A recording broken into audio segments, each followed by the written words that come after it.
Acaba bugün ne yemek yapsak aşkım? Sen bilirsin. Ne yemek yapar? Dolapta ne var? Sen. Mantar. Sote. Mantar sote. Ha? Evet, sebzeli. Sebzeli mantar. Evet. Tamam. Et kesme tahtasını bir çay. Burada bizim mutfaktır beyler. Kiradayız. Mersin Karaman. Karaman'da bir yerde kiradayız. İşte bahçelerde çalışıyoruz. Hem de yemek videoları atak dedik belki şey yapak. Bunu böyle geriden gitmeden de şey yapın. Her başarılı bir erkeğin arkasına mutlaka bir kadın olur. İşte o kadınlar bazen elinde bir şeytan sopası ve 3 parmaklı çatalla dürter erkeği. Zorla çalıştırır. Kimileri de motive verir. Benim eşim hep bana motive verdi. Allah razı olsun. Şimdi aşkım sen et kesme tahtasını bir de şey yap. Tencere yani. Hoşhane. Tencere kuşkana indir. Yok yok. İkisi birbirine amcası olur. Sen tencere et kesme tahtasını bir de şeyi çıkar. Tava olmaz aşkım. Tencere. Tamam. Evet mantarlarımız bu. Kültür mantarı. Yıkasın. Yıkayacağız. Bekle. Leğeni ver. Aha. Yahama diye bir alışveriş merkezi var Karaman'da. Karaman'ın her tarafında aynı firma var. Abi da kültür mantarları. Evet. Ver aşkım. Yıkayalım. Bol suyla yıkıyoruz önce. Temizlik limandandır. Bunu böyle mıncıklamak yok. Böyle yıkama şekli budur. Alırız. Yıkadığımızı götürmesin yere oraya diye. Gerekli suyla çek. Enekle böyle yıkarız. Sonra bunun altını yıkarız yıkar. Bir şekil bir su daha.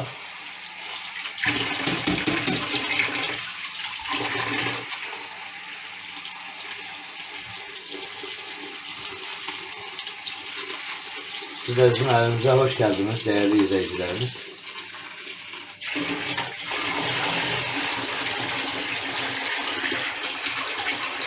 Şimdi aşkım bunu yıkadık. Gel bu lavaboyu kapat. Bunu hele buraya atalım. Aşkım büyük bir tencere ver. Güzel bir tencere. Al bu tencere. Buna bakın. Al. Tamam. Çay su sırtın. He. Tamam ver. Tencereyi at buraya. İçine yağ koy. Bismillahirrahmanirrahim. Oğlum bu tarafa geç annen şey yapsın. Gel bu tarafa. Evet. Aha. Şimdi bunun doğrama şekilleri var. Aşkım aç tencereyi. Yok. Tencerenin kapağını açmasan yağı nasıl atıyorsun? Yağı. Bak yağ bu şekilde atıyor. Abla. Oradaysan sen at. Yoksa ben at. Evet yağı. Oğlum gel buradan çek. Gel yakından çek. Yukarıdan tencereye çek böyle. Yavaş titretme. Oo, bol yağ koyduk. Abla yağı biraz az. Abla yağı al. Bir yağı da dökemiyorsan sen. Bu yağ fazla oldu. Bir dakika. Tabak et. Murat biraz gel böyle bu tarafa çek onu. Yağı çok fazla koyduk. Su çakalım onu.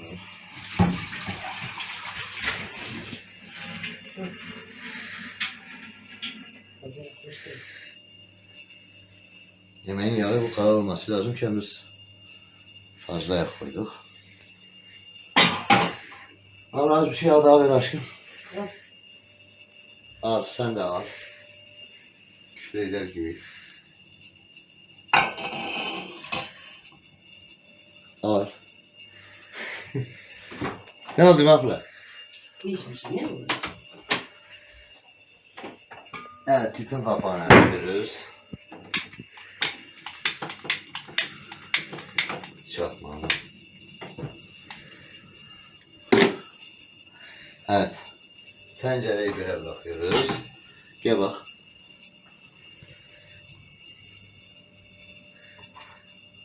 Şimdi bunları doğruyoruz bak.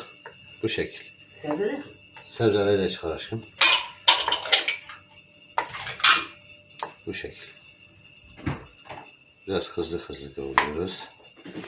Hop. Bu mantarları böyle güzel yaparsanız kavurma gibi tadı var.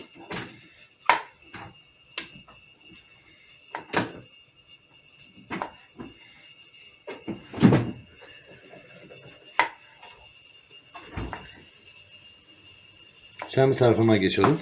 Güzel aslanım oğlum. Gel oğlum. Bak.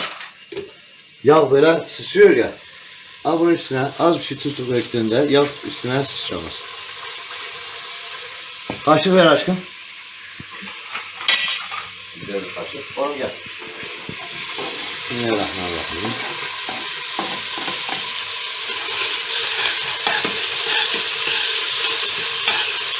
Mantar sote yapıyoruz. Çekil abi. Onları kızıp koyuyorum. Güzel kalsın. Aşkım bir tane soğan, bir domates, 4 tane biber. Sana zahmet.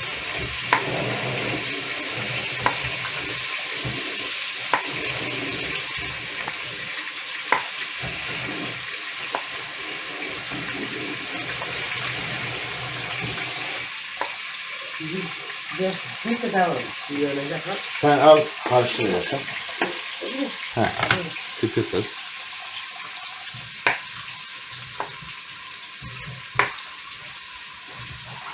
Böyle dök et.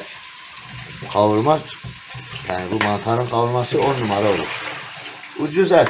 Öğrenci evi yemeği. Bekar evi yemeği. Gariban yemeği. Bu ekonomik krizde siz bir poşet verirdi, tutisi verir 30 milyon, 40 milyon. Al 400 gramı getir. Çoluk çocuğunla pişir ye. 10 numara yemek. Mahla biber de ver bebeğim. Al. Ver bize. Bu mantarları kavuracaksın ki şey çıkmasın. Aşkım karıştır sen. Bak balık gibi. Bunu kavurduğunda balık gibi kokusu çıkıyor.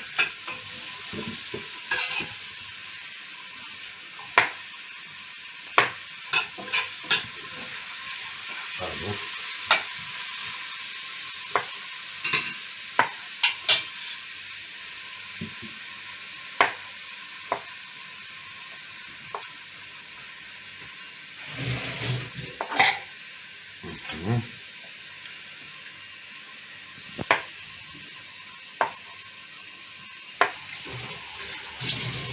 Ben yıllarca bıçak kullanmadım. Hep yuvarlak bir satırım var. Onunla keserim. O yüzden böyle şey oluyor.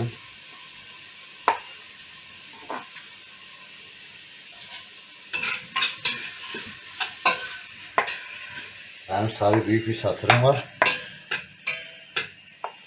O evin içinde bir yerde kaybolmuş, bulamıyor.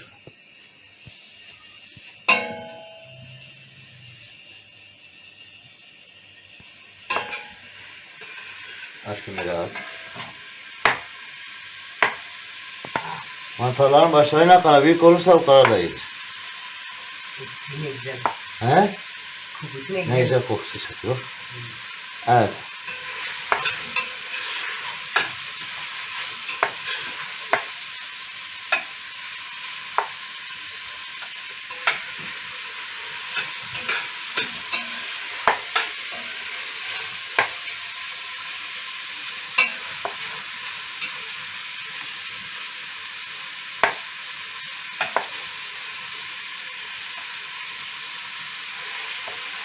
Nasıl gidiyor aşkım? Karıştır karıştır. Böyle büyük parçalar da olsun ki dört et olsun.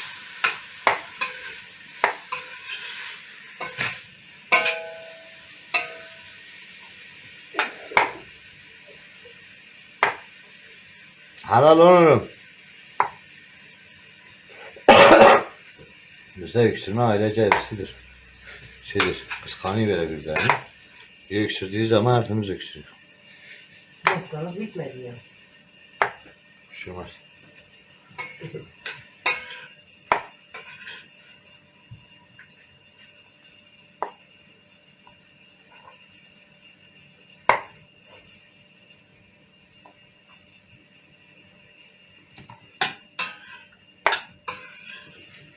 Bunun burayı da çek, böyle biraz geniş al, geniş al. Ha buraya böyle, oradan böyle hepimizi çek. Neyle bak böyle. Sonra gel karıştır aşkım. Karıştı. Karıştım değil, karıştırdım. Tamamdır. Şimdi bunları alıyoruz. Şimdi benim size bir tavsiye. Et, mantar, tavuk, balık doğradınız. Bıçağınızı, et kesme tahtanızı yıkayın. İkinci aşama sebzeyi doğrayın. Öyle daha güzel olur. Yoksa bunun pisliği şey, zehri varsa, bir şey varsa ona sebzelere de bulaşır. Bunlardan çoğu zaman hastalıklar da çıkar. Yıllarca insanlar domatesi zehirli sanıp yememişler. Niye? Fakir tencerelerde yapıp yediğinde domates ne oluyor? Zehirli insan. İşte bir gıdayı da pişirirken neyle pişirdiğiniz çok önemlidir. Hangi kapta, hangi tencerede nasıl pişirdiğiniz önemlidir.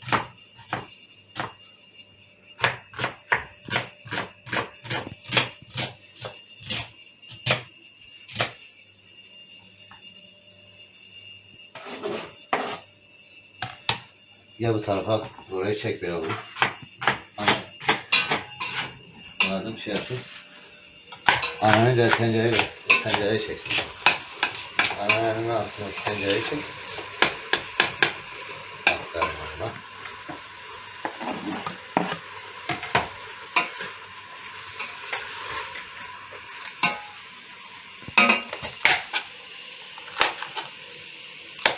Bunlar da kapya biberlerin amcası olaydır.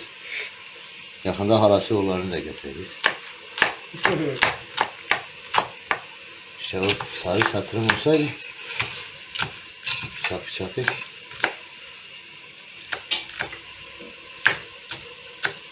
Ben nerede bilmiyorum. Satırımı bulsaydım bu ne olmuyor. Profesyonel de böyle anlatıyor satırı. Ne anlatıyor? Avuç gibi bıçaktır. Buna ekmek bile kesemez.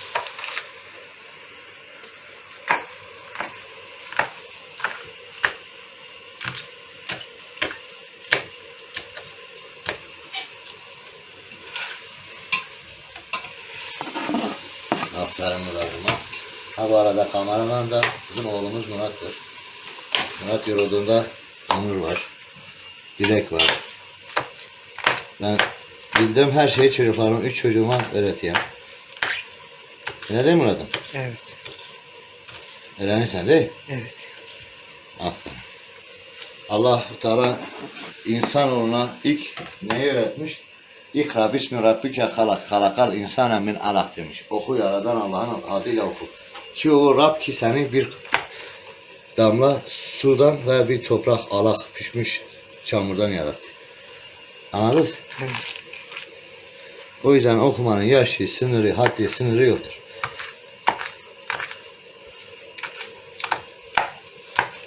Kainatın en pis şeyi cehalettir. Allah 124 bin peygamberi yollamış, sadece cahillerle ve çıkarcı menfaatçi namussuzlarla savaşsın diye.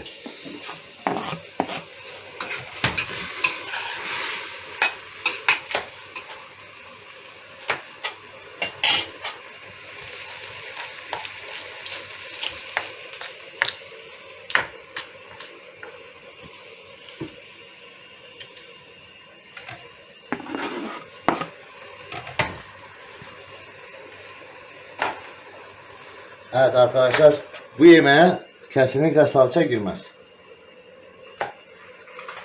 Yani salça girerse de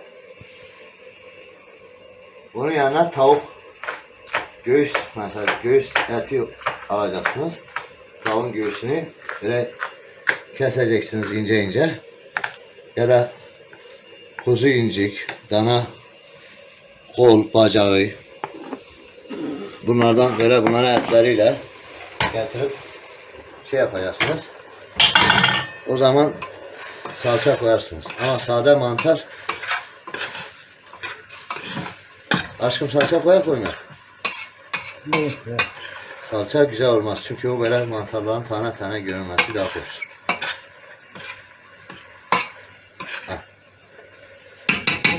salça yerine. Buna baharat olarak da fazla şey girmez. Sadece tuz girer. Bir de kekik girer. Pul biber girer. Bu nedir? Kekikle pul biber girer. Isot yemeği bozar.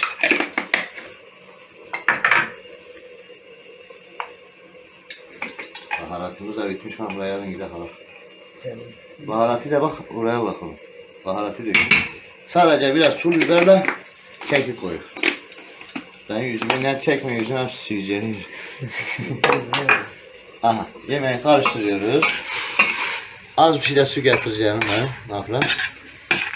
Ketiri kaynat. Tamam. Ormanla ne yollar? Biraz geriye bas. Aferin. Şimdi tencereyi göster. Tencere siyah olur görünüyor.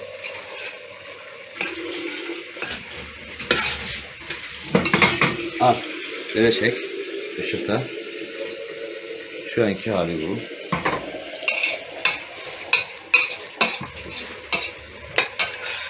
Dileyen salça da koyar ama bu böyle tavuk göğüs eti de böyle kırmızı etler olsa salça koysa daha güzel olur. Bu Ayşe kadın taze fasulye dedikleri fasulye. Onlara böyle salça koymayacağız. Koyduğumuzda da az salça koyacağız ki tadı bozulmasın. Biz onun yerine domates koyacağız. Ha, domates salça aynı değil mi diyecekler? Değil. Biber de. Hı? Biber salçası da var. Biber salçası da var. O değil. Domates koyarsanız daha güzel olur. Salça tadı ekşitir böyle. Ama domatesi de az koyacaksınız ki tadını ekşitmesin. Mesela Makbule çok fazla şey vermiş. Domates. Bunu tarafa çekip. Kaç Tencereye tane koymalıyız baba? Buna 2 tane domates yeter. Bu yemeğe 2 domates yeter. Fazlası tadını ekşirtir, bozar. Yani mantar yemeğine limon sıkmış gibi olur. Abla ketiri kaynadın mı benim? Ne taktım? Tamam. Domates de zaten içinde eridiği için abuk subuk kessez de bir şey olmaz. Zaten pişti mi domates kendi Kürtçe her verdi de yani böyle kendi bırakıyor böyle. Kaldır bunu. Salata da yapalım. Gerekmiyor. Gerekmiyor. Bunları topla aşkım. Tamam. Şimdi orucum gel. O domatesleri de kaldır bebeğim.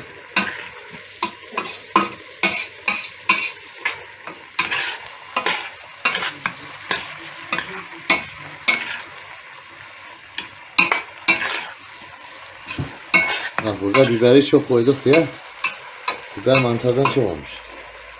Ama istersen az bir şey çok az bir şey salça ver. Demesinler salça da girer sen niye koymadın. Al aşkım. Çünkü ben domatesi az koydum, salçayı da az koyayım ki tadı bozulmasın. Allah Teala diyor haddini aşmayacaksın. Her şeyde bir had sınır vardır. Makbule su kaynadı bebeğim.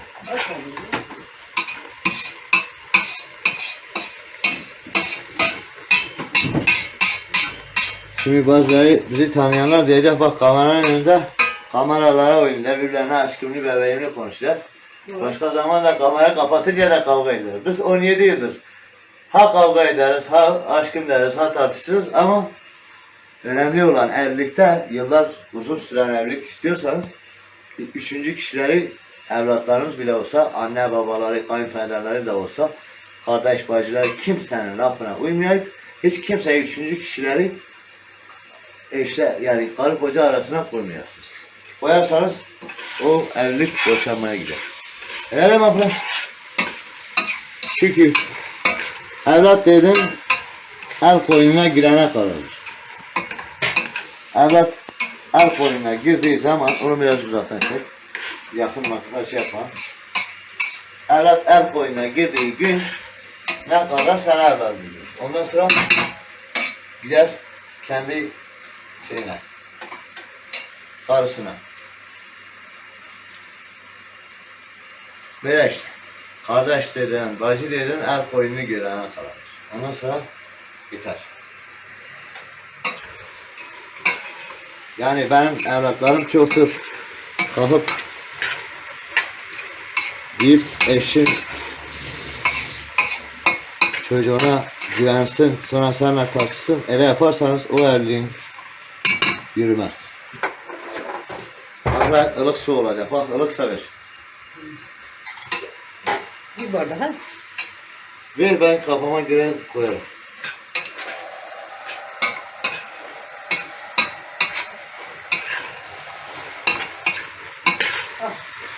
Bu böyle olacak ki sen böyle yağda kavuracaksınız. En son suyu koyacaksınız ki sebze kızartmak gibi olacak böyle. Ondan sonra suyu basacaksınız. O kızarmış sebzeler tam böyle kızarmış sebze, soğan, biber, patates de olsa 10 numara olur. Ama biz patates koymadık. Patates ne koymadık biz? Buna havuç, bezelye, patates isteğe göre koyabilirsiniz. Yemek bu kadar. Aşkımız suya. Bir bardağın 1/3 kadar su koyacaksınız. Yani 150 miligram su koyacaksınız.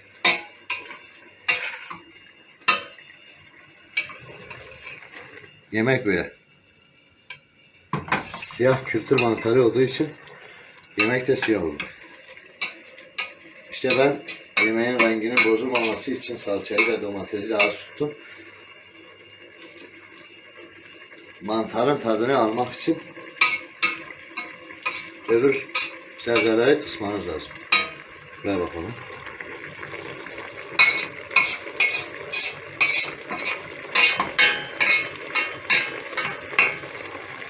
Evet. Uzaktan böyle çek onu. Yemeğimiz tamam. Birazdan sofrada görüşürüz. Evet güzel arkadaşlar. Sumaklı, isotlu, güzel bir limonlu soğan salata yaptık. Böyle soğanı alıyorsunuz, ortadan ikiye bölüyorsunuz, ince ince doğruyorsunuz. Böyle güzel bir salata. Bunu da sonra tarifini de size ayrı çekeriz. Yaptığımız yemek de budur. Bismillahirrahmanirrahim. Oh! Alın size mantarlı sote yemeği. Yarım.